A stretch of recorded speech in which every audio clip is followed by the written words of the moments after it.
Hi everybody, I'm Jinseki and joining me today is Trua. Hi, welcome in. Happy to be here. Yeah. So Trua, what kind of content do you like to make? Ooh, so if you go on Twitter, Hmm. I apologize if you know me from there because very gremlin, very unhinged, probably would make your dad blush. Hmm. But if you go on my Twitch, I'm very comfy but chaotic. I guess I am an adult, so I have adult humor. Hmm. I'm tailored to, 18 plus. I swear a lot, but Hmm. we make little jokes here and there, but it's all fun, comfy, cozy, and I love to create a community that's like super welcoming. Oh, absolutely.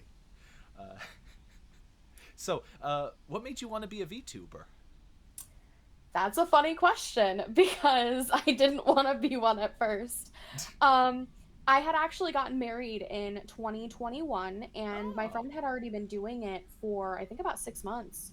Hmm. And she was, just pumping out content, videos and videos and videos. And she's like, "You'd be perfect for this." She's like, "You would love this." And I'm like, "I don't even know, man." I'm like, I have to move out. Like, I got shit to do. I got a Yep. honeymoon to do.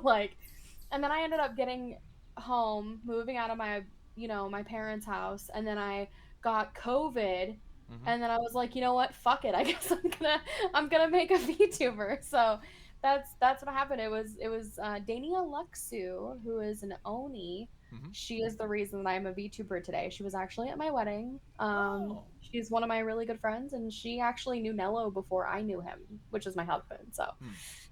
That's fantastic. Uh, so, you're kind of like a success story before you became a VTuber. it's the funny thing is it was literally an accident. So, what was the process for creating your character?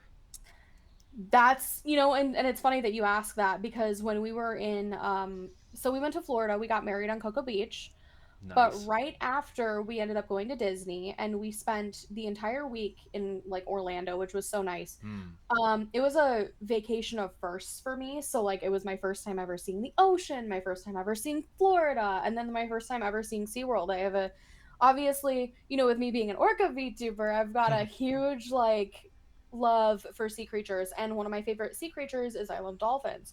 Hmm. But um I wanted to go see SeaWorld, and I was like, you know what, I want to meet some of these sea creatures. So my dad was super sweet, and for his wedding gift to me, he's like, you can go to SeaWorld, you can get one of the animal encounters. And I was like, I'm getting an orca encounter because I'm like, I got the dolphin encounter and they were super nice, but they didn't have any names for them, and I was so sad about it. But I was like, I went to the orca encounter, and I ended up meeting the orca Trua, and I was Hmm. like, he's super cute too. He's so smart. He's so funny. He's so playful.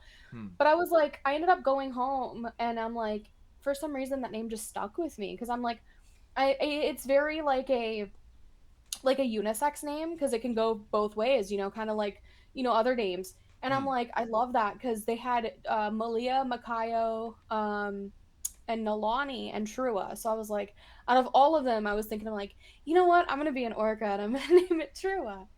It hold on. What is the I've because I've never been to SeaWorld. What is the Yeah. encounter with the orca? What is that like exactly?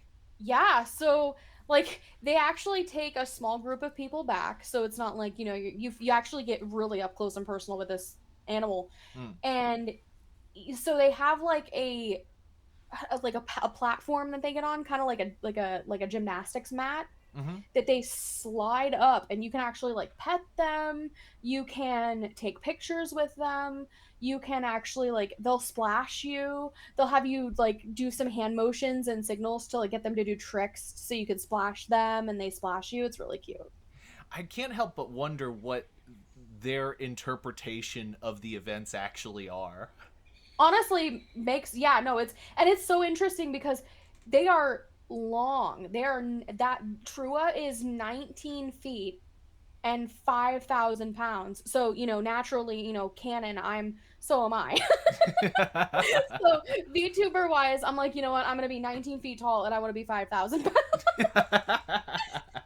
But they're huge, and but they're so fun, and They're very playful, and I've only ever seen one orca there that just wasn't having it that day. But they're really fun, and I think there's a lot of what is it? Misconceptions about SeaWorld, because you know how people think like, oh, they keep them in Oh captivity. They yeah, just, yeah. you know, they do, but I think a lot of them, what gets overlooked is the rescue and rehabilitation, and Hmm. then they release them if they can. Yeah. It kind of If they think, if they know they're gonna make it back out in the wild, they will release them, which I think is it reminds amazing. me of a story. There's a book called Life of Pi, Yes, I love that book. and you remember the first part of the book where he's basically discussing the nature of zoos itself and how people get upset about the captivity thing, but Yep, from the animal's perspective, it's just home. it's just home. Yeah, yeah. That's where it's where I live. And then I imagine someone comes up love to your that book. yes, imagine if someone came up to your front door. We're getting you out of here. We're saving you. It's like, okay, this is, and the funny thing is like they'd probably think of it as an upgrade because it's like, I have no natural predators here. I'm good. Do you have any established lore for your character aside from being 19 feet and several thousand pounds? Yes. So, you can actually find it on YouTube, and I'm going to be updating it as well because I do have more stuff coming out for it, in the next Mhm. couple months because I just finished artwork for my new updated model. Nice. Super excited for it because I'm getting like rigging and everything. I'm getting a whole overhaul. I'm getting a new tail and like three outfits and new hairstyles, new updated everything. So it's going to look super nice. But we're Nice. also updating the lore. So my lore starts with, me being a very shy, very lonely, orca just at the bottom of the sea. We don't know why she is sad. We don't know what happened. We just know that she's alone and she's sad. And then basically she like goes up to the surface and she like cries to this sky, like, why am I alone? Like, why am I here? Why can't I wish I could be somewhere I belong? And the sky hears her and a star falls into the ocean. Hmm. And so she like sees this star falling into the ocean and wondering what it is and like swims up to it and just becomes like engulfed in this stardust. Falls asleep and wakes up like this. So it's beautiful. I wrote the lore myself. Um and Hmm. I ended up hiring a Japanese VA, which was so nice. She was amazing. Wow. One of my friends helped me storyboard it because I'm not really good at storyboarding as far as like panels and comics. Hmm. We had my friend Schwanity do the actual comic book lore for it. And then we had my friend Holly like edit it and do like the videos and like the sound effects for it. It was amazing. Hmm. So, speaking of media that you've done, I Yeah. saw that you have a new book. Can you tell me anything about that? I'm so happy that you asked about this. Yes, so I have been writing off and on since I was around 8 years old. Hmm. I am going to be 33 this year. I am old. But it's always been a dream of mine to have other people read my work in a commercial setting to where like I own the work. I don't have to worry about it being stolen or replicated or ripped Hmm. off. And it's just, I've always held my words so near and dear to my heart. So I'm just like, I have worked on some of these poems for years and held on to them for so long. And my book is called Paper Stars, Hmm. and it is a poetry collection. Um, and it's all featured, the whole book is basically a love letter to writing itself. Hmm. Basically, my hopes, my dreams, my fears, and everything in between. And then it also features a mini acknowledgement section with my mother's poems. Hmm. My late mother, who passed in 2009, she actually got me into writing poetry. And one of the reasons I love it so much is that's what kept us connected. And I feel like, what better way to honor her than, giving her a section in the book, with her poems as well. That's awesome. Uh, Yeah, thank you. do you have like a style that you often go to for poetry? So it's funny. My mom used to write in this like very like old English, like Shakespearean, you Iambic know, pentameter.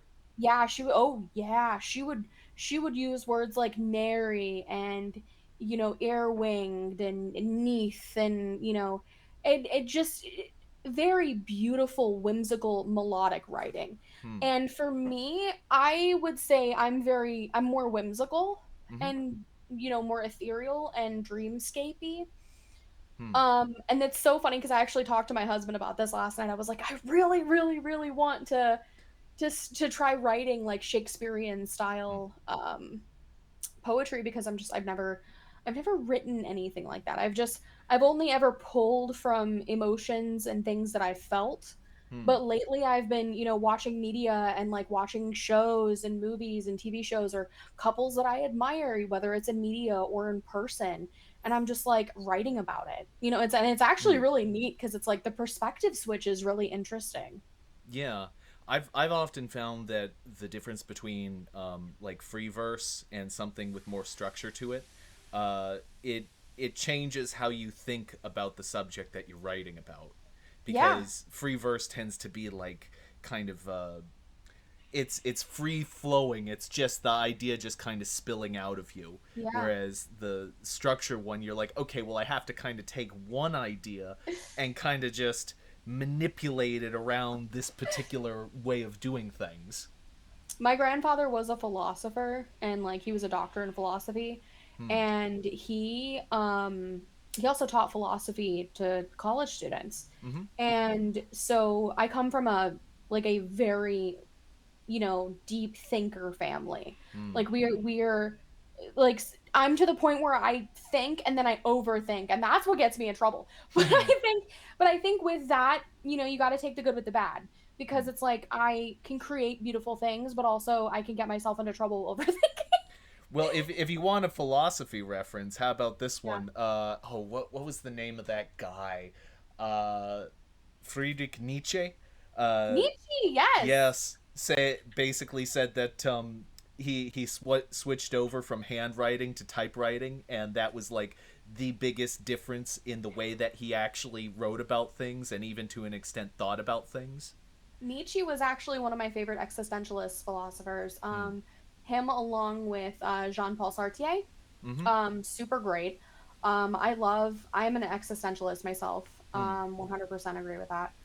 Um, for those of that don't follow philosophy, I understand and I get it. Trust me, it's hard to wrap your head around and it even with existentialism, the whole thing like revolves around dread. Yeah. Well, but I but don't even think. honestly, it's such a beautiful thing though, and it's um I love Dostoevsky as well. Mm. Amazing. The thing about Nietzsche that I really liked was that he kind of saw the BS inherent in what other people were saying. Because there are Yep. people that go out there and they talk a big game about like lofty ways of viewing the world and stuff like that, and he was kind of like, no, you suffer basically from the same disease as the rest of humanity. You're Yeah, and just the better at crazy thing hiding is it. that he was one of the youngest philosophers of the 19th century. Not a lot of people know about that. Hmm. I actually didn't know. I don't read a lot of philosophy, but I've been around it Don't enough that blame I you. have most of like I've absorbed through osmosis a lot of the stuff. Yeah. Well, the funny thing is like I'm showing my age here when I say this, Yeah. but like a lot of the things that I'm interested in would bore a lot of people that are easily entertained, if that makes sense. Oh well, boredom is fascinating. Yeah. Boring. I was talking about this to someone the other day. There are movies that I think are both boring and simultaneously fascinating to watch. Yeah. Like 2001: A Space Odyssey. Oh, that's incredible. That movie is amazing. But it's also boring. Yeah. If you just watch it, it's boring. But at the same time, it's like, really, Well, it's it's funny. Speaking of Space Odyssey, yes, something I've actually gotten into recently is Dune, yes. I actually and read. I'm so excited about it. I I actually listen. I don't. The thing is, I have trouble with reading, but Yeah. I was able to listen to the audiobook of Dune. So I'm one of the few people who has listened to the or read listen whatever to the book, but has not actually seen any of the movies, not even the David Lynch one. Yeah. And So I honestly understandable. I mean, I would kind of like to watch the David Lynch one someday because I do like David Lynch though. Anyway, uh, let's get back on topic. What's your favorite moment from being a VTuber? Ooh, there's a couple. I'll do top 3. Mm-hmm. Um top the biggest one was becoming friends with Takahata 101. Mm-hmm. He's one of my favorite people. Did not think that he would be one of my favorite people, and I didn't think that we would ever connect. I think that's the coolest thing ever. Mm. He had me on his show the first time, I think, when I didn't even have like my own model. I was just using a model I think I got off of Etsy. But he liked my personality so much that he kept me coming back. He's like, "Oh my Mm. gosh, you're amazing," you know. And then at one point last year, before he took his major hiatus at the moment, he was so sweet. Like he did this convention with him and Junk, like in Mm. my hometown in Detroit. We do a convention for anime in Umicon, Mm-hmm. and him and Junk were hosting a panel. It was so nice. I came home, I streamed about, going to the convention, talking to him, and he ended up rating me with like 500 people, and it was the Wow. sweetest thing in the world. And I was like, "Oh my God." So that was amazing. And then the second one was when my Oshi followed me, which is Bao. I love her.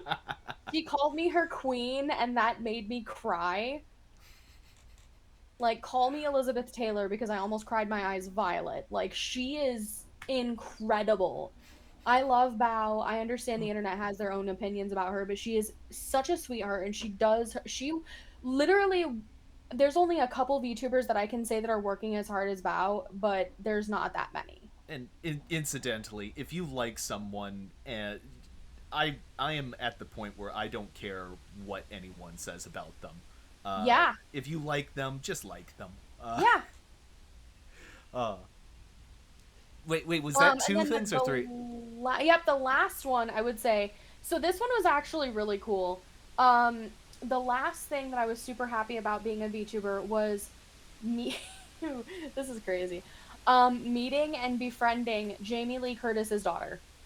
Really? Craziest experience of my life. Yes. That's wild. Yeah, so the funny thing is I used to know them. I didn't know them because celebrities, they exist, but you Yeah. don't know them. I would watch them because I was a big World of Warcraft player like 10, 15 years ago, and I knew that at the time that she would play World of Warcraft, and I was like, that's so cool because I would see Jamie Lee dress up as like Jaina Proudmoore, and I was like, Hmm. this is so fucking awesome, and I was like, that's my dream. I was like, my dream is to play World of Warcraft, and do stuff like that with people like that. And so at some point I found out that, and I didn't know who they were, but when I was hanging out with Taka, they followed me, and I was like, oh, that's so nice. And I followed them back, and they freaked out that I followed them. Hmm. And I was like, oh, that's so nice. And I found out who they were, and I was like, wait a minute, you freaked out that I followed you? Excuse me? I had a panic attack. Like, I turned green. Wait. Correct me if I'm wrong. Isn't Jamie Lee Curtis's daughter also a VTuber? Yes, it's Yes. Charity Goblin Ruby. Wow. She freaked out that I followed her, and I was like, I didn't know who she was at the time, and I was like, wait, what? I was like, you're freaking out that excuse me? Wow, that's fantastic. That took me like 20 steps back. Man, Jamie Lee Curtis. Love Jamie Lee Curtis. One of my One favorite. hell of a career and one hell of a woman, I'll tell you that. Yeah, one of my favorite movies is one of my favorite comedies, I should say, is Trading Places. I Oh, it's so good. oh, that movie is just a classic. I want to watch it now.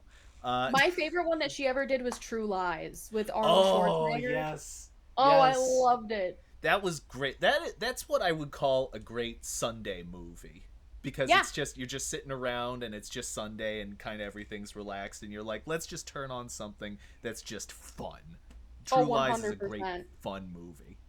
Uh, Oh, she is such a sweetheart. And honestly, Ruby is amazing because like she gives every single dime that she makes, like cuz she's very well off. Like she Mm-hmm. has her own job, like she she gives every single dime that she makes to the Trevor project. And I Hmm. think that that is such a beautiful thing. Hmm. Because giving every single dime to charity is just wow. Of course. Uh, so what makes you unique as a VTuber?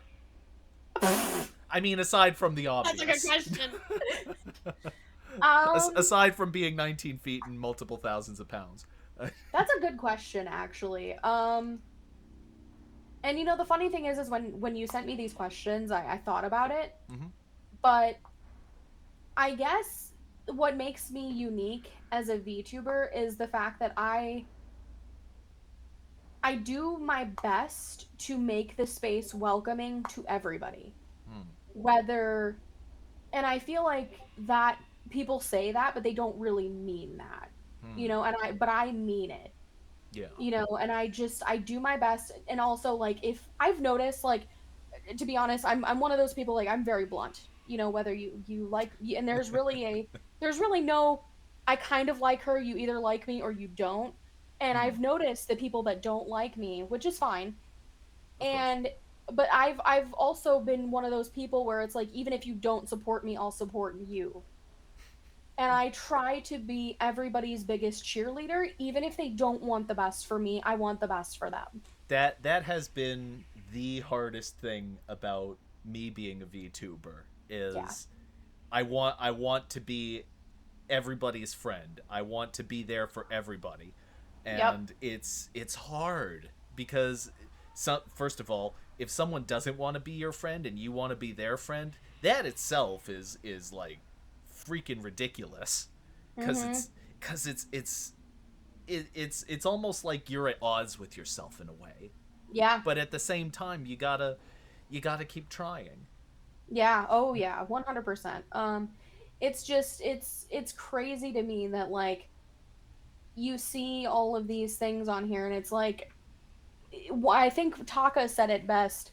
You know, Taka hosts a show called The Weary 101 where he brings, you know, different people on to talk about, you know, random stuff Mm-hmm. and to get to know each other. Um he says, and he looks at streaming, and I kind of look at this the same way. I mean, I do have a few people where I'm like super close friends with them and they know like my social security number. Um but like right, but like I I'm friendly with people, Mm. but it's kind of like Taka said it this way. I work at the bar, you know me because I work here, but you Mm. wouldn't come behind the bar, you know, like, That's a good point. and I know There's everything about you because you come here. If you ask me a question, I will tell you the answer, even if Yep. it's a personal one. However, there is still reservation, Yep. and there is still a certain amount of distance that's kind of inherent in the relationship. Yep. Ah, I'm at least that's because I've thought about that too, and that's kind of it's a little strange. Be- It is. And there are some people that can that automatically think, "Oh, I've gifted you this, that they're entitled to your time." hmm, Or, you know, or oh, we've collabed once, I'm entitled to collab with you again. hmm. Or stuff like that, or oh, I've sent you a DM, we're friends now. And it's like, no. Sometimes it's like I kind of look at it as like a coworker situation. Hmm, You know, we're all at the end of the day, we're all strangers on the internet. You hmm, know, whether you think you know these people, you really don't. hmm, You don't know half of these people, you don't know their personal lives, but that's the thing. That's the beauty of all of it. You don't know these people, but the one thing that brought us all together was VTubing and enjoying things that we love. hmm. Um so and there's nothing wrong with, you know, feeling out friendships, and you know, if you want to get closer to somebody, just know that, you know, there has to be a mutual thing, and it has to be you have to be cautious about it because you never know, you know. Well, You yeah. never know if that person's going to turn around and use you, or if they just want you for your platform. And I've that had that happen too. yeah, I was gonna say that nobody says that unless they have been used at some point. But that's a story for Yeah. a different interview. Yeah, yeah, Because not this one. Uh, we're keeping it light, folks. yeah. So, what do you hope to accomplish through your channel?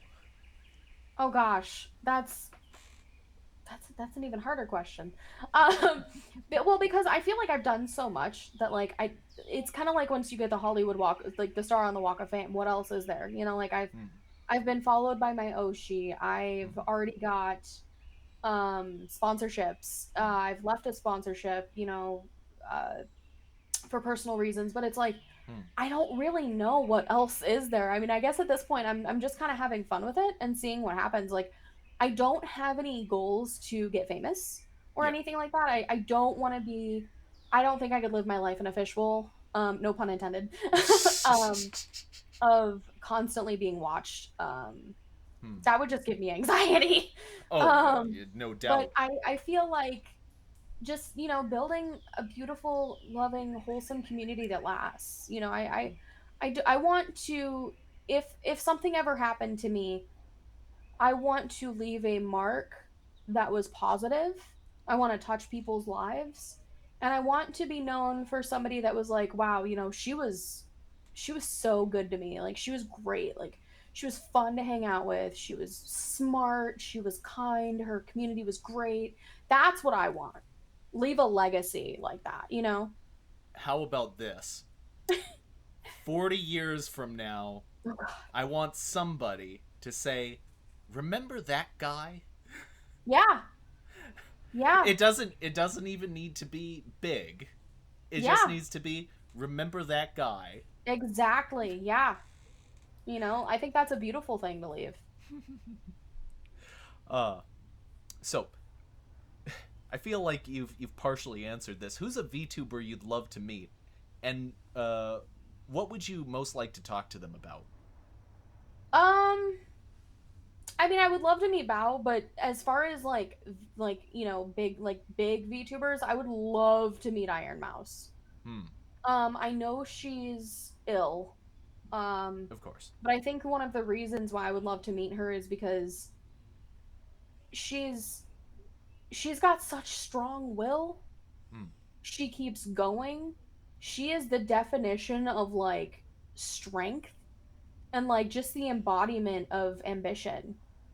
Like no matter how bad things have gotten on her end, she just keeps pushing through it. And I think that that's a beautiful thing as well. What I would talk to her about is, you know, what how does she get that determination? How does she hold on to that ambition, and um what I feel like what drives her to for the success, and I that's genuinely what I would ask her. But Bao, I would talk to her about the same things too, because they're honestly like those two work so fucking hard. hmm. Honestly, the longer I do these interviews, the more I get the distinct feeling that this is Iron Mouse's world and you and I are just living in it. Uh, Pretty much, yeah. so, what do you think makes a VTuber stand out the most in your mind? Personality Hmm, and the ability to act. hmm, Um, and when I did an interview with Harvard University 2 or 3 years ago hmm. before I even had my own model. They asked me how I was able to gain so much traction with just a model that was like $10. Yeah, And I said, part of it is realizing that VTubing is not just, oh, I'm going to sit here and talk behind a character. yeah. It's, you have to move your whole body. You have to like let people know that like you're not just a character. Like you like it's acting too, but also a lot of it is personality. You Hmm, know, letting your true self come to light through your character.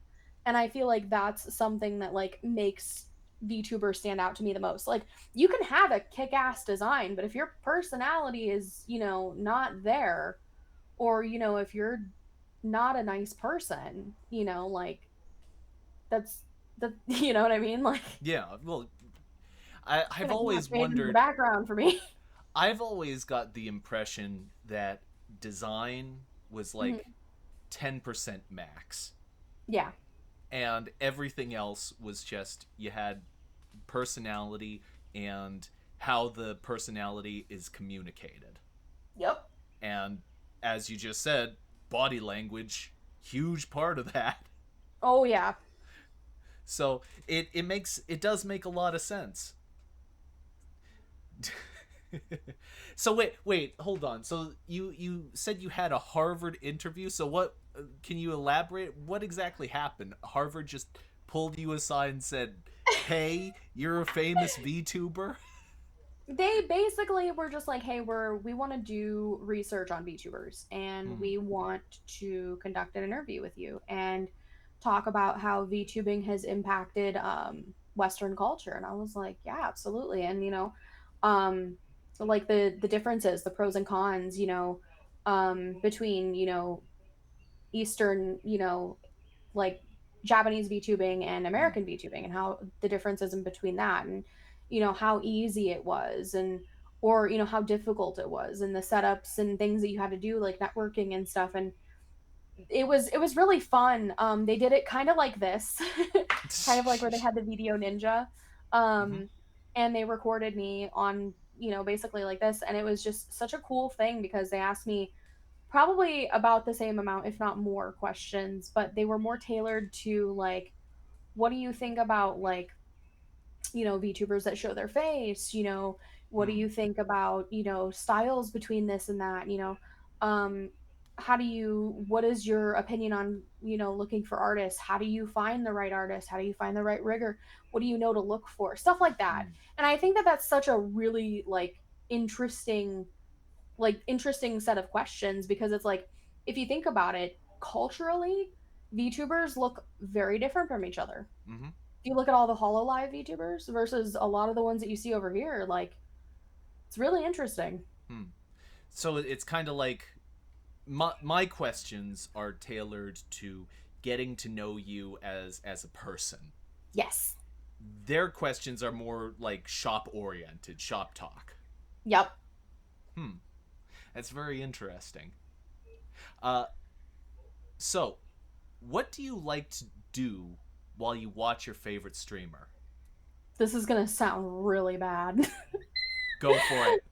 I don't watch any streamers. You are not the first person to say that. Let me tell you. I There's a reason for it. Oh yeah.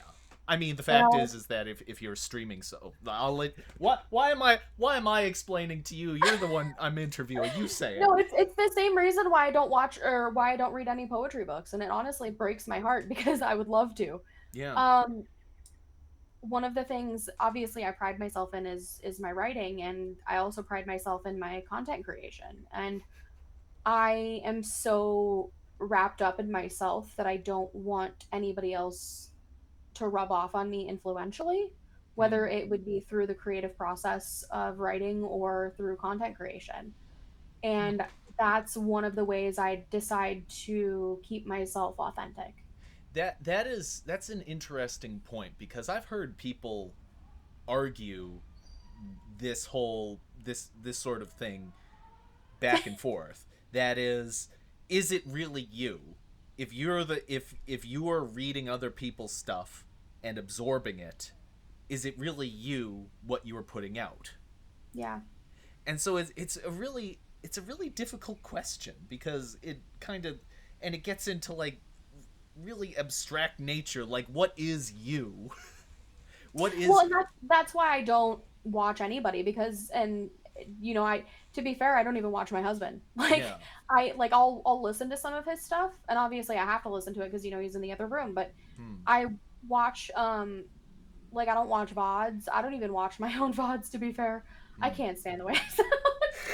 um but it's more so like, I just don't want, like, when you hang out with somebody for so long, like their personality kind of, rubs off on you. Hmm.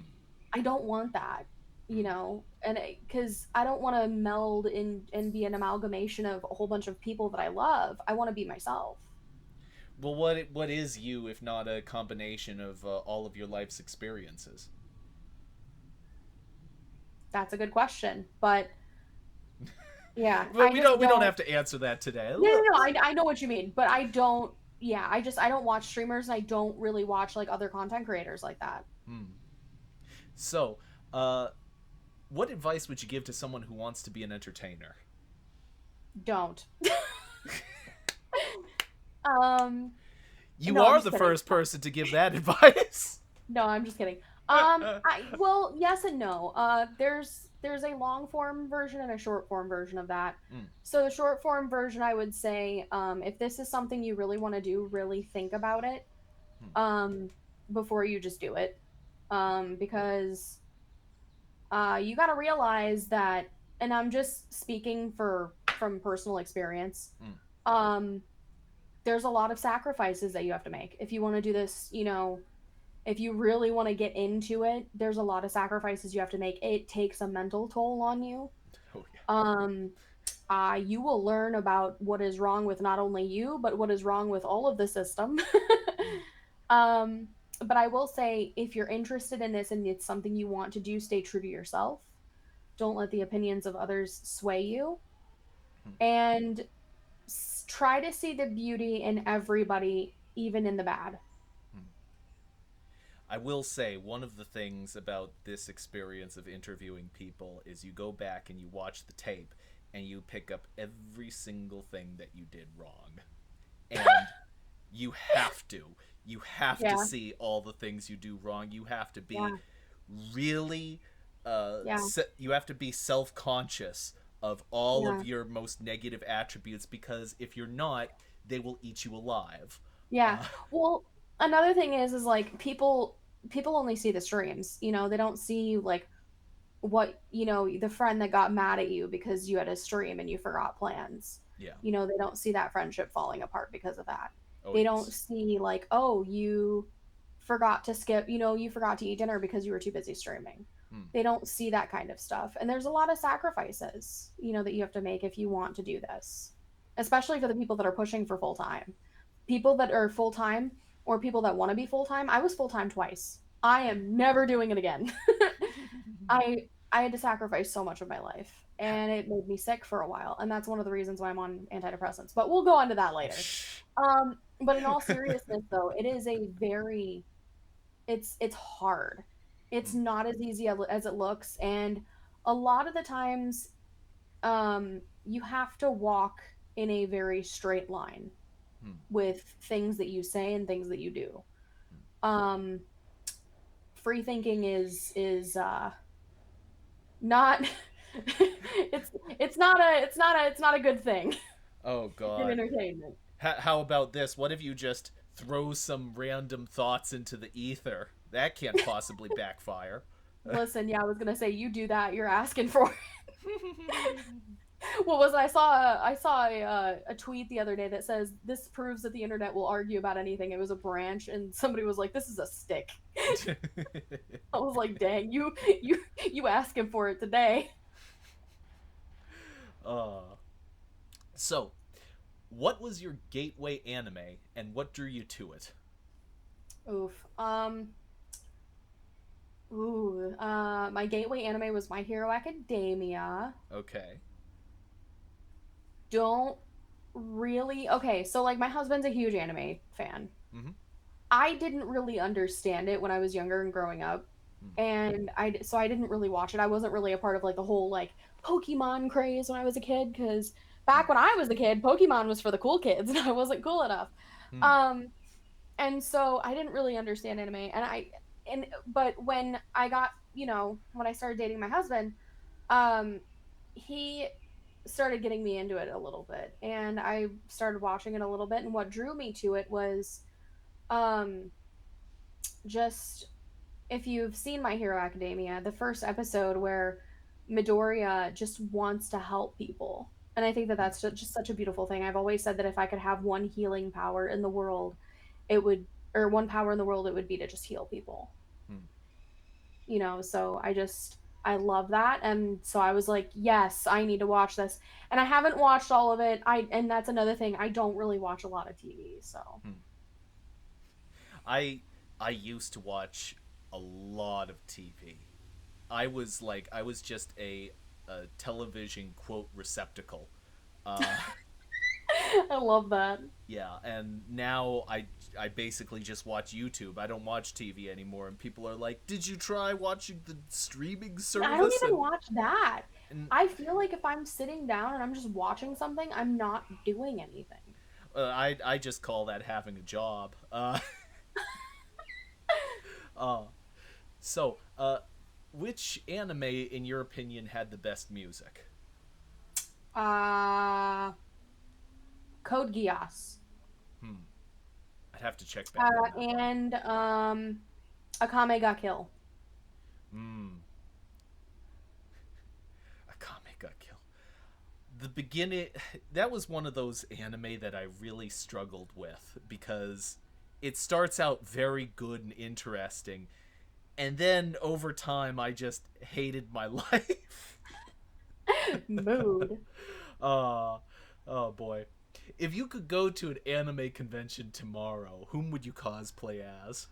Oh, that's so tough. Oh my god. And for this question, this is like the dream scenario. You have the budget and whatever you get looks great. Oh, that's so hard. Um, Probably Minori from Toradora. Hmm, I love Toradora, and Minori is one of my favorite characters. nice. Uh, which game did you have the most fun playing on stream? Ooh. Um, Probably when I played Sim City on Sassy's forehead. I had her as a PNG on my stream, and I just blew her PNG up to like the size of the whole screen, and I just shrunk Sim City down, and I just played it on her forehead. So when you say Sim City, was this like one of the original Like the Sid Sim City Meier's? 2000, yeah. It was, Wow, yeah, that's a throwback. it I was. like it. Boy, I'm the guy who geeks out about Roller Coaster Tycoon all the time, so I Oh, I get it. love that game. They made all the Tycoon games so hard to play now. Yeah, I know that was one of the troubles that I had with it was that the original Tycoon games were intricate, but they were also simplistic enough that it was easy to get into it. It was easy to do or easy to play, but hard to sort of master it. And then they went into Roller Coaster Tycoon 3, and then they started like asking you how many pickles you want to put on the hamburger, true story. And I was just like, this Mhm. is too much.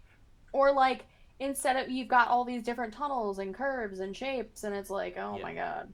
Yeah. Like they make it almost counterintuitive. Like I feel like it's supposed to be a fun game. Like I one of my favorite games I love Planet Zoo. But Mm. it's just you have to build walkways, you got to do this, you got to build the habitats have to have this, they have to have that, they've got to have 20 different fucking things in it. It's like they make it so hard. It's like this doesn't even feel like a game anymore. Yeah, it's I mean, I get it's supposed to be a simulator, but I mean, there's a certain amount of abstraction at which point, it becomes fun. That's such a mood. One of Yeah. my favorite games though to play is Sims. I Mm. love Sims. Do you ever do any like funny challenges with Sims? Yes, actually. I just did the I am still working on it, but I'm doing a legacy challenge Mm-hmm. where like every single generation is a different color. So like you start with like a certain generation and then it's got to be like, oh, they start with this money and then they start with this career and then one of the parents divorces them and then that you get the next Hmm. generation and it every so often kind of branches off into something different. Hmm. It's interesting. So, this is the part of the interview where I ask the more random questions. I'm going to see if you get this reference. I call them the Voight-Kampf questions. Anything? No, I love that. Oh, okay. I I have to ask because not many people these days have seen Blade Runner. What's a what's a song that you can't help but dance to when you hear it? Oh, anything Taylor Swift. Honestly, I'm Hmm. such a big Swiftie. And I know that everybody knows that. It's Yeah. no secret. Um, but yeah, anything Taylor Swift, especially her latest album, The Life of a Showgirl, Hmm. so good. Hmm. So good. Nice. I would tattoo that on my forehead. So, what's your favorite chill out movie? Like to just watch. Yeah, like setting up this scenario. It's an easy day. You're just kind of kicking back. You turn on the TV, you flip through the channels, you land on this, and you're like, I'm just gonna watch it all the way through. Age of Adeline, I've one of never my heard of that one. favorite movies.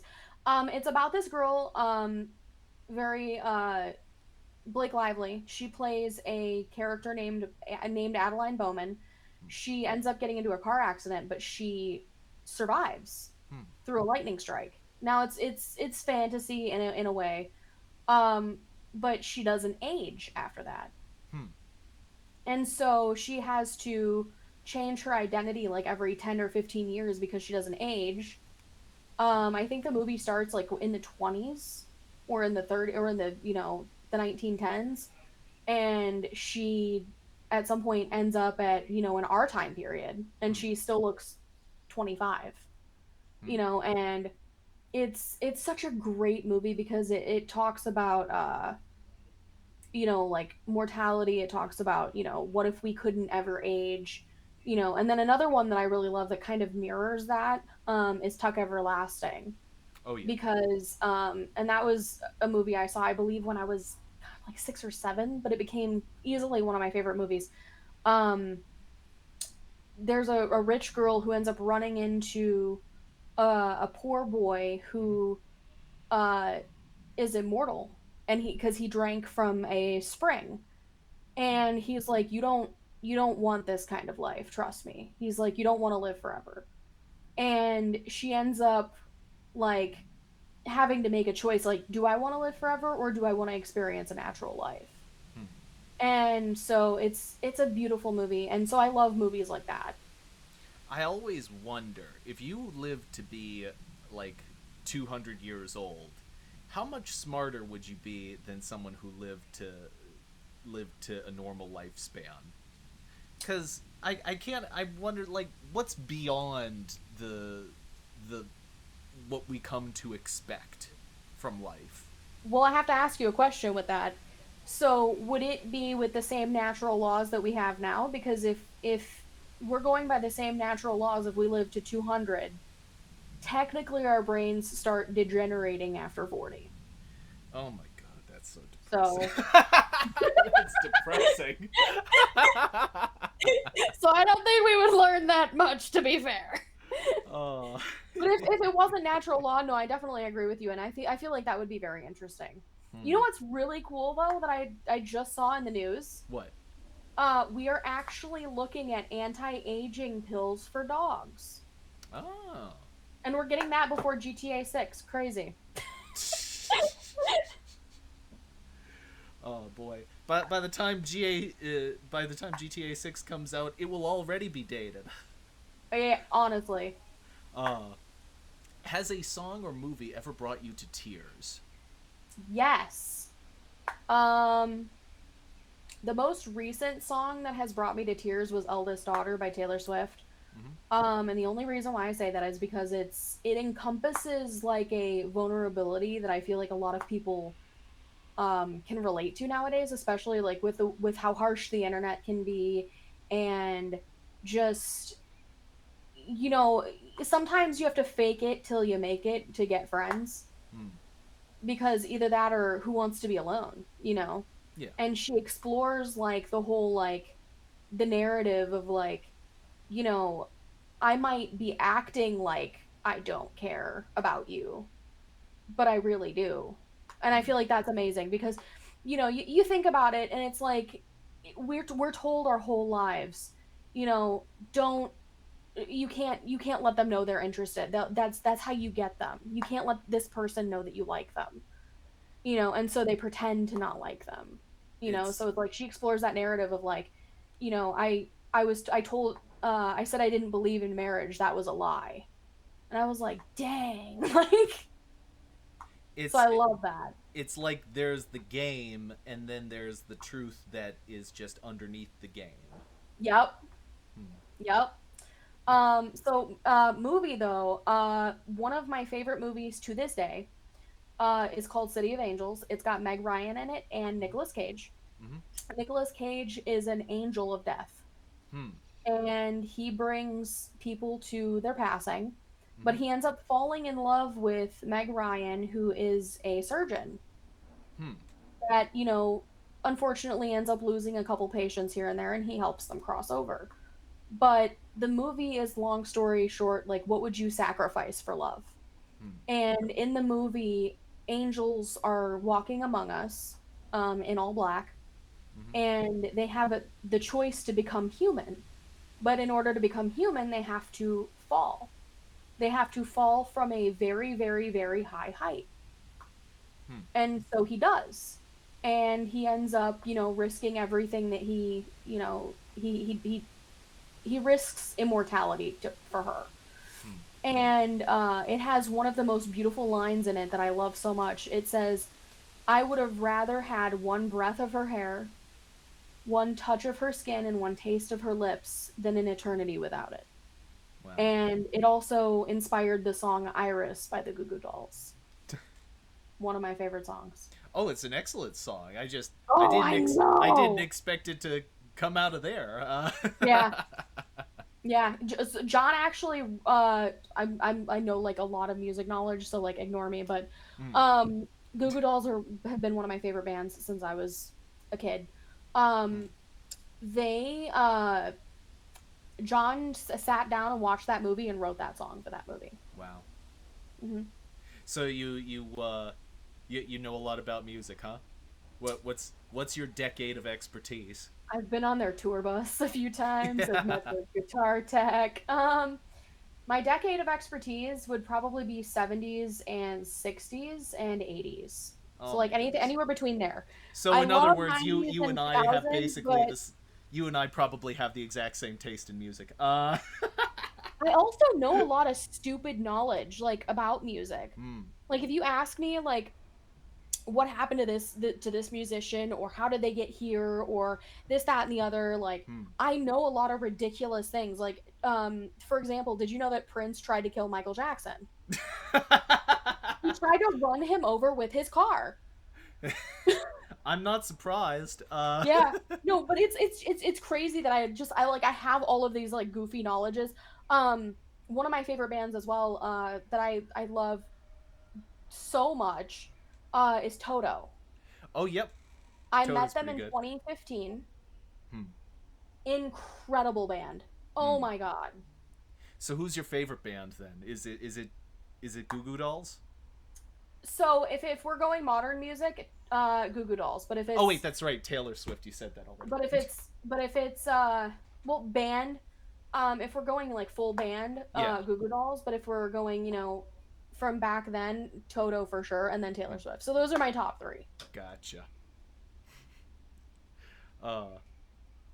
So which do you prefer, Elvis or the Beatles? Neither. No, Neither. no love for them. My dad and my grandfather were very Elvis forward. Mm-hmm. So I have nothing against Elvis. I think he was a great artist. Yes. Um, and the Beatles, I feel like they're great too, but I feel like I'm gonna get so much shit for this, but I feel like they were very overhyped. I hate to break this to you, but the audience that would give you shit over it probably doesn't watch VTubers. Oh, that's good. No, there's a lot of people that I've literally had people stare daggers at me because I'm just like, no, they're overhyped, and they're like, oh my god, like get Well, this girl out of here. I mean, well, hold on. Overhyped doesn't mean that they're bad in any way. It just means that their fans Yeah, are rabid, and they they have are. great music, and I will say I prefer them separate than I do together. Hmm. George Harrison had some bangers by himself. Oh Like yes. Sheer Down from Lethal Weapon. Hmm. Oh my god. Or John Lennon, his solo career. I mean, a lot of Yep. people have problems with Imagine, and so do I. Ringo was great too on his own. But Like, he did a lot of great stuff. oh yeah. Oh Yeah. yeah. Like if we want to talk about songs that made me cry, I don't think it made me cry, but it made me like go into existential dread. His song "Mother." Yep. Yeah, where he's like he's screaming out into the void over Yep. his dead mother, That's uh, such a good song. and because he had like a lot of people don't realize he had a rough childhood. Yeah. And John even had a son, Julian, who Hmm. had a successful music career. Oh my god. Yeah, His song Velout by Julian Lennon, so good. I will say the one thing that I resent the Beatles for is their Christmas music. Uh, Paul's song, or as I like to call it, Paul McCartney's "Cocaine Fueled Christmas," Yeah. and John Lennon's oh god, he brought out Yoko Ono. Uh, Oh no. uh, Not ooh. Yoko. I know people. I for the record, I know people that love that song, and I rag on that song, and they hate me for it. But anyway, enough about that. Uh, what's something crazy you've always wanted to try doing? Hot air ballooning. Believe it or not, that was my answer to this question. I want a hot air balloon and I would love to jump out of a plane. Hmm. So, which do you think you would do first? Probably jump out of a plane. Because I know where I can do that around here. I don't think there's any hot air balloons in nearby. I just kind of. You ever have like the fantasy where you envision something? I imagine myself in a hot air balloon, listening to "Up, Up and Away" by the Fifth Dimension, and I can say that because I'm now confident that you know that song. Yes, I do. I do. I love that song. It's a great one. You're one of the few people that does. So what's the most difficult DIY you've ever done? Um, Probably anything having to do with like art, because like I can't draw like to Mm-hmm. save my life. I can do stick figures Hmm. and or anything having to do with like pottery or sculpting. I can't do any of that. Like Hmm. there are some people that can just put shapes on paper and shapes like in person, and I'm just like I my brain doesn't think that way. Like I Hmm. feel like artists and writers are two different people, and I can't be. I'm like I'm not an artist. I'm a writer. I feel like they're because I kind of struggle with the same thing. I feel like what they must be doing is they must be able to manifest in their mind a perfect picture of what it is they want to draw, and then they draw that. Yeah, and I'm like I don't understand it. Yeah, and I I yeah. really don't like the person that wrote that or not wrote that drew my model. Shout out to my artist and rigger. She's the same person. Her name is Ewolfe. Hmm. She's incredible. Like she did all of this in like 3 months. And that's oh yeah, you haven't even seen this. Hold on. Wow. Oh wow, that's cool. And the stars and the fish and stuff move. So like she literally like 3 months did all of this. Wow, it's like your hair is an aquarium. That's Yeah. amazing. Yeah, no, I love it. She's incredible, and I can't wait to show you like what she's working on next for me because it's gonna blow a lot of people out of the water. Hmm. Um, but I can't do any of this. I can't even fathom like what it took to put any of this on paper. Hmm. So, do you have any holidays that you're looking forward to? Yes, actually. So I actually just talked to my dad. So my dad's in the hospital right now, but Hmm. last year, unfortunately he was in the hospital last year and we couldn't have Thanksgiving together either. But we ended up making Thanksgiving and bringing it to him at the hospital last year. So this year, we're gonna have him here and he's gonna be on stream with us. I'm super excited. Hmm. We're gonna face cam with my dad. Um, and it's gonna be super fun. And I'm also loving Christmas more. When I Hmm. was a kid, I used to hate Christmas because my birthday is right between Christmas and New Year's. Uh, My birthday is the 29th of December. you know, So it's I know for the record, I know someone with a birthday on the 26th. So I. yeah. And I mean, listen, there's nothing wrong with it because and I never felt like I got the shaft when it came to gifts. Hmm. But what really sucked is I've never had a birthday party Yeah. because all of my friends are busy with their family. Yeah. And so like I could never have a birthday party. Hmm. So it sucked. I. But I'm loving Christmas now a lot more because I'm making a lot more money. Hmm. I'm a lot better off. I'm actually able to spoil friends and family that I love a lot more. And one of the things I'm doing this year is, well, two things actually. I don't know if you saw on Twitter, but I'm doing something special for Christmas. So I'm picking, at least 20 to 30 people, and I'm just gonna be giving them random game keys. Oh. Um, and then I do that. I try to do that once a year. And then I'm also doing so I'm turning 33 this year. I'm gonna do 33 random acts of kindness for my birthday this year. Do you have any thoughts on what those acts of kindness are going to look like? Yes, like I fully intend on every single person in my apartment complex is going to be getting a gift card. Oh. I'm gonna go out and give random flowers to people that I meet. I'm gonna be giving out friendship bracelets to people. I'm gonna take cookies, pies, and muffins to the police stations, animal shelters, and fire stations near. That's fantastic. I'm gonna buy like a toy for a kid, stuff like that. That's awesome. Oh, and I want to do an angel tree. So what is that? What's an angel tree? Oh, you've never? Okay, so an angel tree is like you can go to like Walmart or like any like dealership. I think Ford does a lot of the bigger ones, but Mm-hmm. an angel tree basically is like sponsors either elderly or financially incapable, or people going through financial hardships that Hmm. they can't afford Christmas, whether it's for their kids or for themselves, or like people just in nursing homes, and they ask like, hey, what do you want for Christmas? And so like for instance, you can pick up you can pick a family, or you can pick somebody at a nursing home, and they'll say, oh, I want a sweater, I want a mug, and I want a thing of coffee.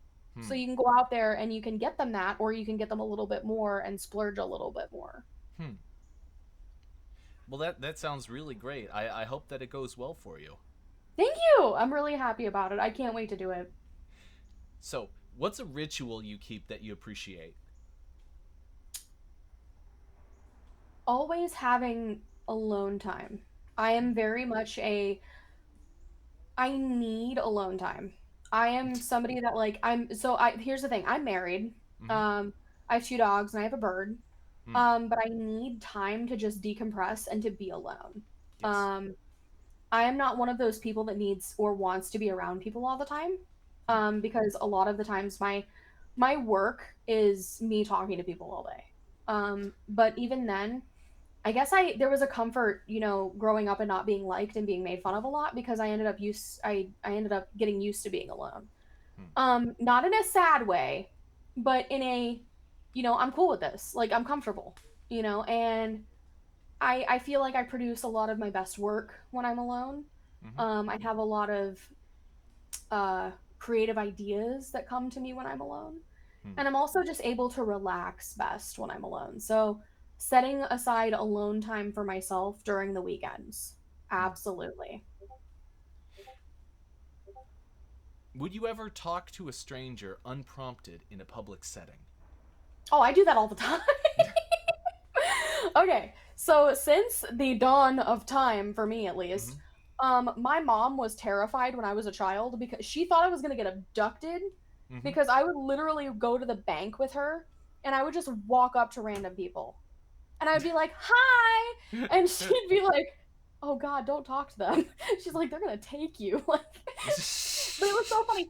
I love conversation, and I've Hmm. loved conversations since I was a kid, and I've always had a knack for talking to older people, even when I was super young. Hmm. And I also grew up around older people because in my neighborhood there was no kids, Hmm. so a lot of my friends ended up being adults. So that's how I ended up, gaining a love for mature conversation, and I ended up getting, a lot more expansive vernacular. So um, that's basically how that happened. But yeah, no, I talk to people all the time. if I see somebody and like I think they look amazing, or I'm just like, you know, they look sad, they need to pick me up. I'll walk Mm, up to them and be like, "Oh my God, I love your sweater." And I'll make them feel good. And it's all genuine. It's never a, "Oh my God, that is the ugliest sweater I've ever seen" kind of moment. It is a genuine compliment. It is because I want to make them feel better. And I feel like more people need to do this. And I feel like if more people did, it would make people feel better about a lot of things, whether themselves. It helps restore confidence, it helps build confidence. mm, So I do that kind of stuff all the time. Like today there's a waitress I have a girl crush on at one of our local cafes. nice. And we went there today, and I swear to God, my husband knows that I have a crush on her. But Mm. it's so funny because like I act like a scared teenager around this girl. I can't talk to her. Like my tongue ties up, I swear.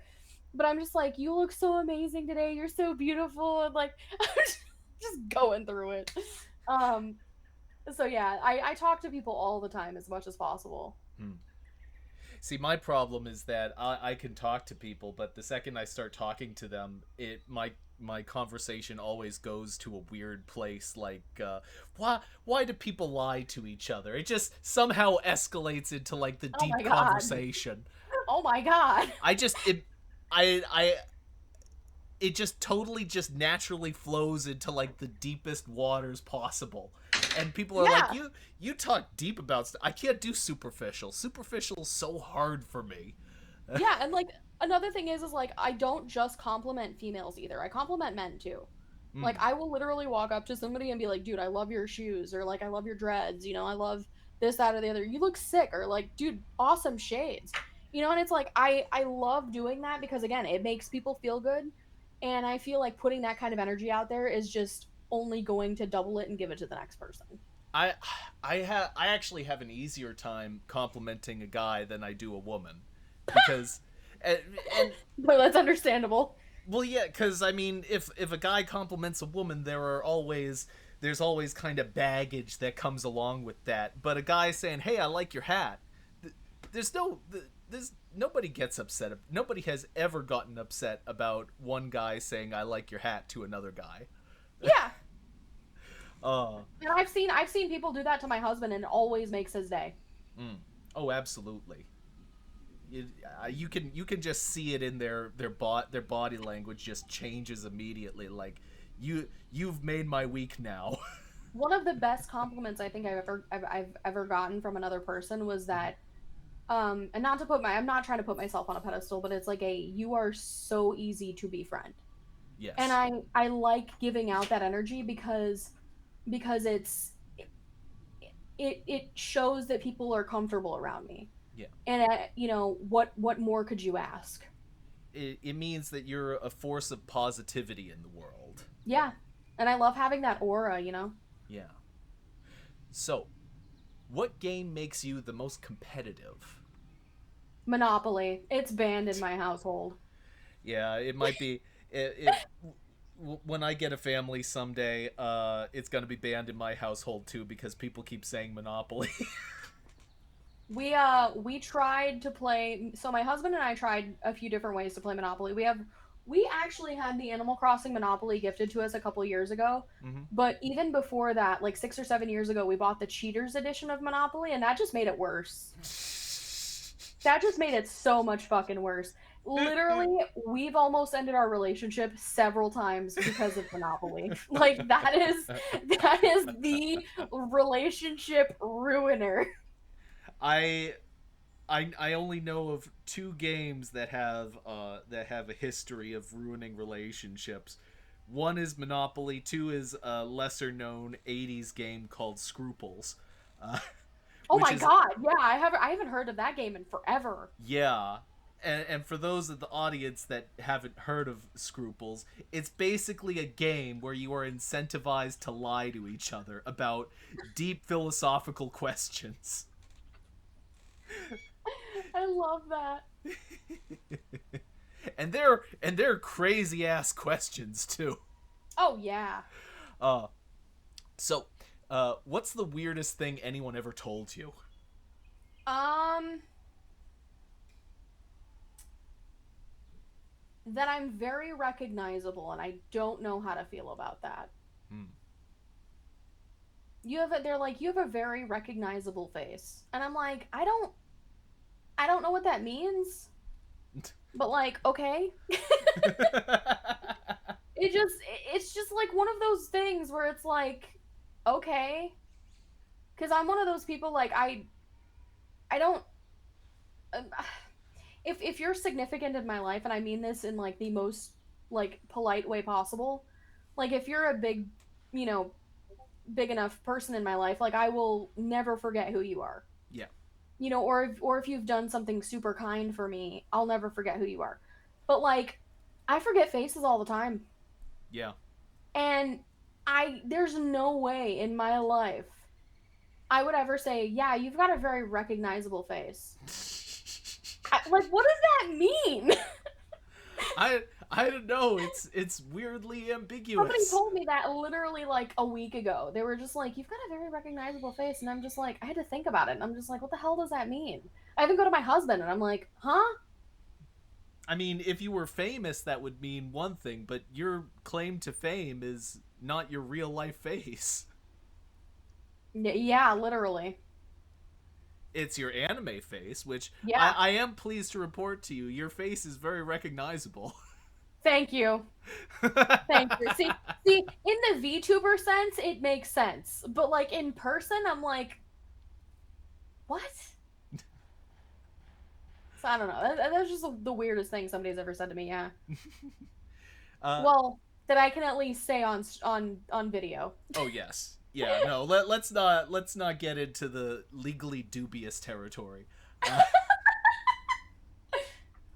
Uh, so, what's your favorite thing you've ever cooked yourself? Ooh. So that my husband is Italian, Mm-hmm. but his dad married a woman. So like, his parents are divorced, Hmm. and like he married a uh when he remarried a woman that was Polish. So Ooh. I wanted to kind of learn a little bit of Polish cooking. Hmm. So I cooked something called haluski, and it is so good. It is egg noodles Hmm. and cabbage and butter and sausage. Huh. It is delicious. It's not like boiled. It's like you basically fry the well, you don't have to fry it, but you can pan sear the sausage like kielbasa. You cook the egg noodles, you put butter on it, you Hmm. mix all that together, and then you let the heat from um the noodles and the sausage kind of coat the cut up cabbage. Hmm. So it's really good, I, especially with some salt and pepper. Oh my god. I'm very curious because I have family heritage from Lithuania, and I've always been curious to see what Lithuanian cooking was like because nobody knows what Lithuanian cooking is like, uh, and they have like these weird recipes, and I look at them and I'm like, I don't know if this is I'll good, send you a picture but of what it looks like. It is so good. now I want to know what Eastern European cooking is like. Uh, now that I have a recommendation. But on the other Yeah, side, that's what it looks like. Sent it to you in oh Discord. It's oh so good. I will oh okay, yeah, that does look really good. That looks that looks really good. It really is. Now on the other side, what's the worst thing you ever cooked yourself? That's actually really funny because I don't think that there's anything bad that I've ever cooked. I've been cooking since I was 6. Hmm. Um, and I'm not exaggerating either. My family, I've got very strong southern roots. Mm-hmm. So they cook everything from scratch, like ice cream to taffy to, Wow. pie crusts, dumplings. I know how to make it all. So there's really nothing bad that I've ever made. Holy I'm actually mackerel. really excited because it's cookie season and I get to make my chai tea latte cookies with eggnog frosting. So I'm Oh. ready for it. Oh god. And the one thing my dad actually requested for Thanksgiving, he loves my deviled eggs. Oh, you're And killing I me. actually posted a recipe for my deviled eggs on Twitter a couple years ago. I'll have to repost that this year. Oh, you're killing me. I have a secret ingredient. Oh, I have three secret ingredients for my deviled eggs. So I obviously like obviously you make the eggs like you normally would, Mm-hmm. and then you take the yolks out, and then you beat the yolks first. Like you don't mix anything. You beat them until they're like super fine powder, Mm. and then you mix in your mayo, your mustard, and then I put a little bit of pickle juice in, Mm. little bit, because I like that twang. Yep. And then I put in some cayenne pepper Mm-hmm. and green onions on top. Mm. So good. I'm gonna tell you a little bit of personal lore here. In the Yeah. past, I have lost 100 pounds. I am in the process right now of trying to get to my target weight. Oh no! Talking This about is food is not this is helping. damned torturous, let me tell you. I actually just lost 30 pounds because I just had my gallbladder out last year or last month. I mean, I would say congratulations, but it's a little bit strange to say congratulations for weight loss in light of a surgery. It's like as Oh no, I'm thankful for it because okay, honestly, okay. We'll go with good then. dude, I want to say back in like May, I started having like really weird abdomen pain and I couldn't figure out what was going on. So Hmm. I went to the hospital and they're like, "Oh yeah, you've got a gallstone in your gallbladder." I'm like, "Oh, that's fun." They're like, "Yeah, you need to watch what you eat to not trigger this thing." And I was like, Hmm. "Okay, cool." So I decided to have a pot pie. Did not think it was going to hurt me in Oh July. dear. Ended up back into the hospital because I was in pain for 18 hours. I took four Tylenol 400s and 500s and it didn't do anything. Hmm. They ended up giving me morphine and oxy and it barely touched it. And they were just like, "Yeah, you need to have this out." Hmm. And I was like, "I'm going on a trip in like 2 months." I'm like, "Can I go on my trip and then get it out?" And they're like, "We recommend doing it sooner than that." And I was Hmm. like, "Crap." And I didn't have insurance at the time. Ooh. So, and my husband like didn't have insurance either, so we're just like, damn it. Ooh. So we ended up going on to the surgeon for consultation, and they were just like, "Yeah, you can go on your trip. Just watch what you eat, obviously." Yeah. And I'm going on the trip, had a great time, was able to swim, super fun. Hmm. Come back, get the surgery, in a lot of pain, but it was good because now I can eat chicken wings and not have to worry about my gallbladder holding a gun to my abdomen. Yeah. Hey, I well. called him Jerry, and we actually had an eviction party for him. Oh, there you go. Well, congratulations. The I one organ that had one job and failed. yeah. So, you find $50 in the street. What do you buy with it? I would give it to the closest homeless person near me.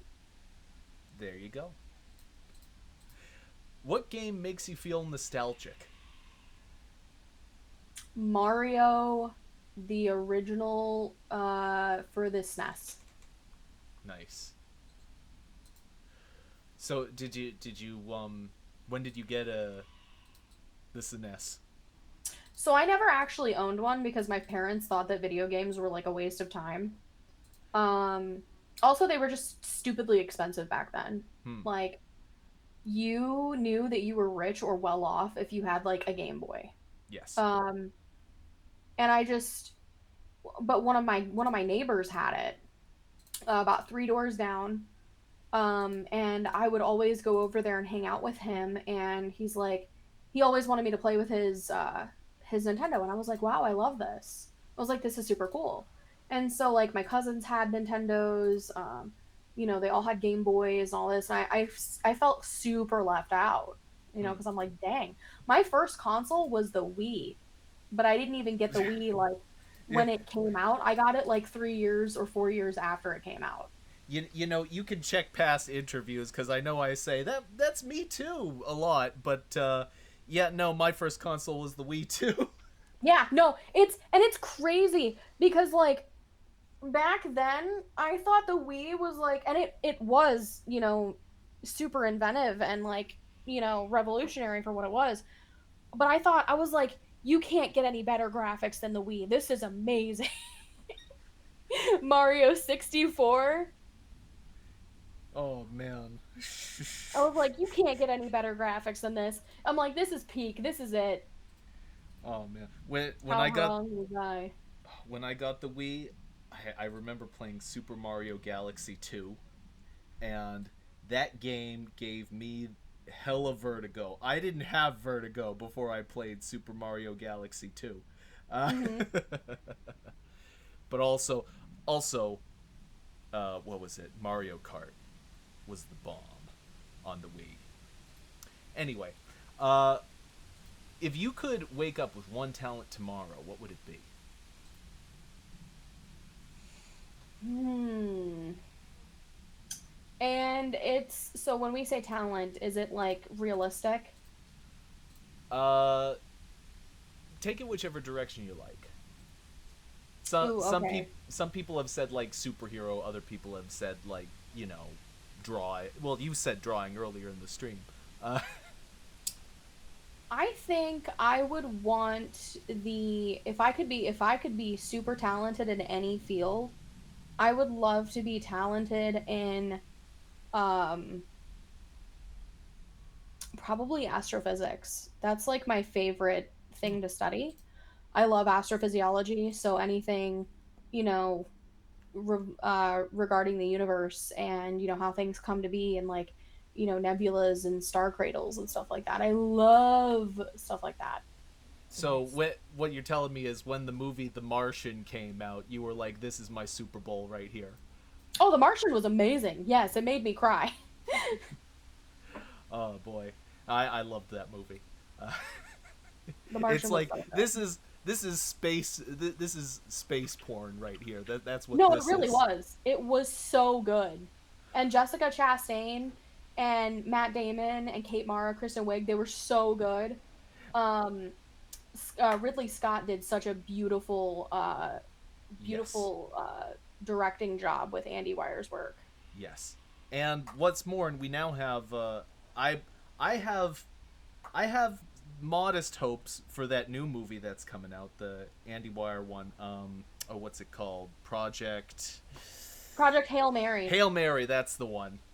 Because I apparently I've heard people who really liked The Martian are really anticipating this because they also like that book. So I'm hopeful. I hope it's gonna be good. Uh, Who's your favorite? Okay, so I'm asking you a question. Who's your favorite director? who's my favorite director?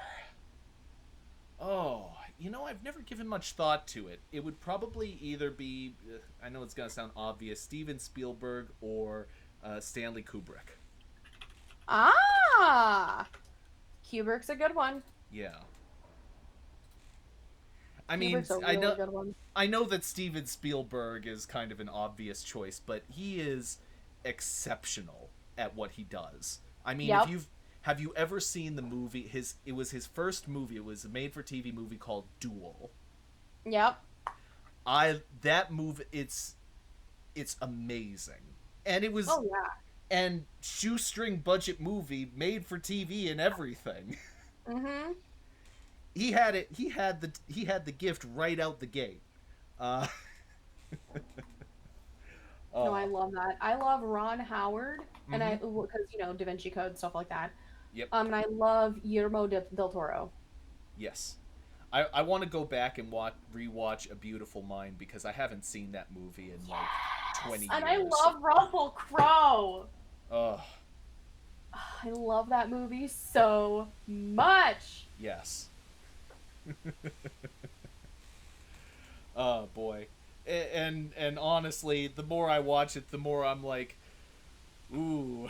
Having met some people, I'm like, it's interesting the insight the movie gives you into that particular thing. And Yeah. uh anyway, uh if you could wake up with one oh sorry, I just asked that. Which decade's aesthetic vibes with you the most? Probably the 70s, Mm-hmm. but without like the obvious racism and like the women oppression. Well, there's a um there's a reason that I phrased the question like that because everyone's like, I really love the 50s except for all that other stuff that was going on. And so I'm like, okay, well well yeah, well, and then well let's because the thing is like if you say something yeah. without context, people are going to automatically insert it. So it's like, I'm Yeah. just going to say, you know what I mean? Well, So I'm that's just why like, that's why I say the word aesthetic, because I'm Yeah. like, just on appearance alone. But I do agree that like nostalgia is a mind's trick because like Mm, if you'd be there, you'd probably hate it, you yeah. know? So I do think like I love the colors of the 70s. Mm-hmm. Um but like I will say the furniture was terrible. The furniture was awful. Um and some of the clothes were good, some of them were not, but I loved the music. I loved the Mm, free love, free vibes, who cares if somebody's smoking weed kind of thing. mm. Let's all sit in the grass, on the grass and sing kumbaya. I love that. Why can't we do that now? Yeah, all of my favorite music was from the 70s. You Yeah. want to talk about favorite music? My favorite band is Steely Dan. Yeah. Ooh. So you Yes. once again, you are one of the few people I've met on this show who actually understands who they are. I Uh, love Steely Dan. oh boy, I saw them in concert twice I'm before. reeling in the years as we speak. Yeah, yeah, saw them twice before Walter Becker passed away. Um, Oh, that's amazing. Well, I will say my favorite 70s band is the Eagles. mm, very good. I love the Eagles. My God. And not even just like Hotel California, like people like the Yeah, ones everybody knows. yeah. I love like, Witchy Woman and Mm-hmm. Desperado and like New Kid in Town Mm-hmm. and oh my God. Hold on, what was the Seven Bridges Road. Mm. Like I love those. I remember telling my mom once, because she does, I can recognize more songs than her, and I know who does them and everything. And I just told her that if you want to recognize an Eagles song, it's just country mixed with rock. And Yeah. that guidance enough was enough to just like, she's able Well, to also guess who the Don Eagles are. Henley's voice. If you don't know that, like, I don't Yeah. know how to help you. Don't you love that when you listen to enough music that you can just listen to a song being sung, and I've never heard it before, but I already know who did it. Yeah, and you know what's funny? My husband, it cracks me up because he calls me his little like music encyclopedia Mm-hmm. because like I can listen to a song and I'm like, oh, I know what this is. Hmm. It was so funny because he watches Game Grumps Yep. and there was a song that Danny was trying to figure out in the bathroom of an Outback Steakhouse. Mm-hmm. And he's like, honey, can you listen to like the first 5 seconds of this song? And it was like da, da, da, da, da. And I was like, oh yeah, yeah, yeah, yeah. That's Something About You by Level 42. He's like, how Hmm. did you know that? Oh boy. So, do you collect anything? Yes. Most recently, designer fragrances. Hmm. Just got one today, by Maison. It's Mm-hmm. called Baccarat Rouge 540. So good. The full bottle is about $500, but I have Scentbox. It's a subscription, not sponsored, by the way. um, Mm-hmm. it gives you access to 1,000 designer fragrances per month for like $10, and I'm like, yes, why not? Okay. So that, and I collect um records. I collect lots of records. I've got Fleetwood Nice. Mac records. I've got Toto records. I've got Taylor Swift records. I've got um. I also collect books. I love like physical books. Um, and just tech stuff. Like I'm a big tech person. Like I work in tech too, Yeah. so So yeah. what's your record setup look like? I You have you one of have those to like ask. really Someone says, fancy. "Sorry, what?" I have like one of those really like super like not fancy at all like suitcase record players. Gotcha. I have to add, because someone says they collect records, and it's like, I people, they used to have like the most elaborate setups for playing records all the time.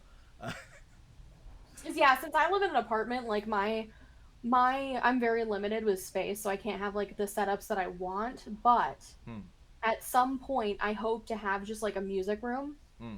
where like how some people just have like an in-home theater or like an in-home library. No, I want like a music room that has like one wall just of speakers. Yeah.